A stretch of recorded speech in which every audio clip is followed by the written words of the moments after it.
4.5 ahaadaano ama safiirre idinka maqan ha ahaadaano ama isbitaalla baahi u qabtaan ha noqdaano waxa ay sheegaysaan oo dhan waa wax dhab ah oo jira laakiin waa wax u baahan dawladnimo in lagu xalliyo waxa su'aasha ay weydiinaysaan waxa waaye dawladdu maxay waxaan u qaban weysay su'aasha inaan isweydiin ay tahay waxa waaye horta dawladdu seen u dhisnaa si ay wax u qabato dawladda hadda jirta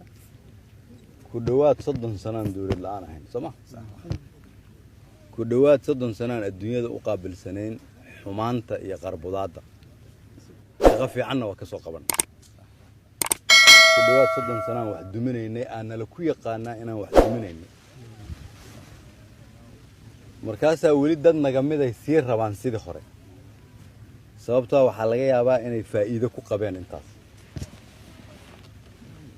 su'aasha marka hadaan dib idin kugu soo celiyo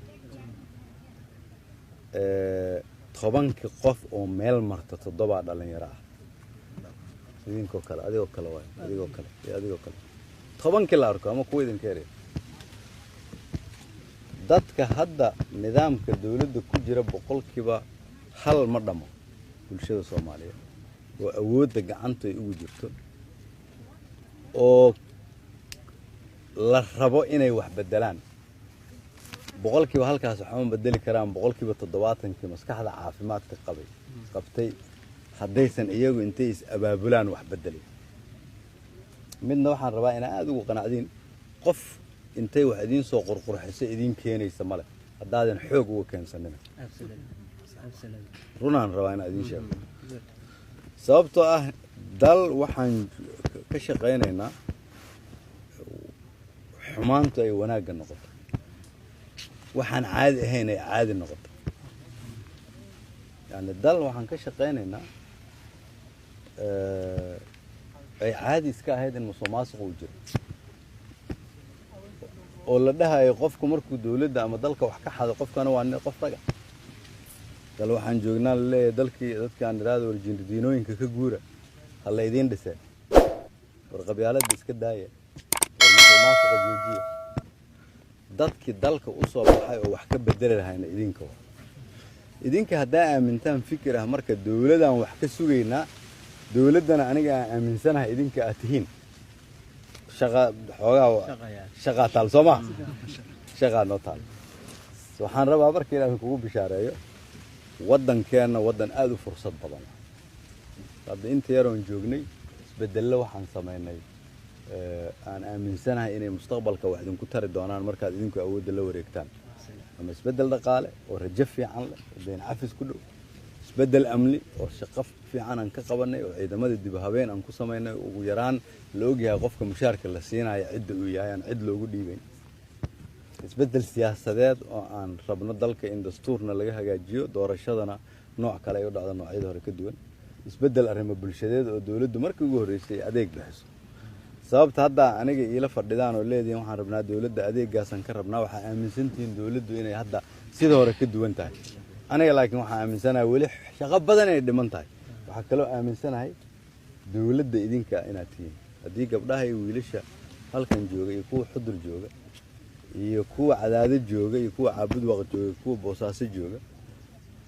kulligooda is abaabulaan ay yiraahdaan ma aqbalayno wixii hore dadka xamar jooga waxay ku khasbanaanaan inay isbedelaan ogaada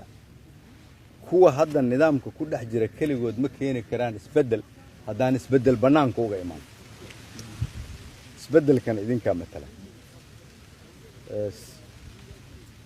waxyaabo waxaa jira marka waddanka ay khasab ku tahay in laga bedelo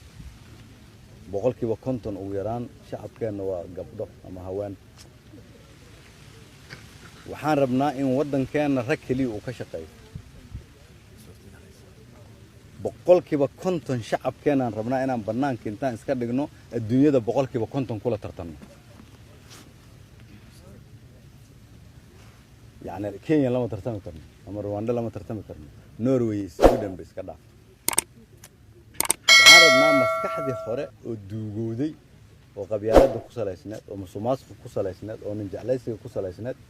إنهم كم مشغول سنام maskaxda ahayd in dawladnimada laga ganacsado adduunyo kula tartami ma qabno waxyaabahan hadda aad sheegaysiin oo dhan waa wax aad u sax ah laakiin aniga fikirka aan aaminsanahay waxay tahay mustaqbalka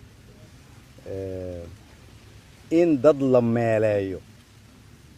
oo lagu meeleeyo jagooyin dawladeed because qabiil hebelay matalaan dalkay dhibaato u keenay أنا waxaan aaminsanahay mustaqbalka inaan samaysano nidaam qofba qoftu ka aqoon badan yahay dalka loo dhiibo xataa haddii afartiino isla dhalata ay tahay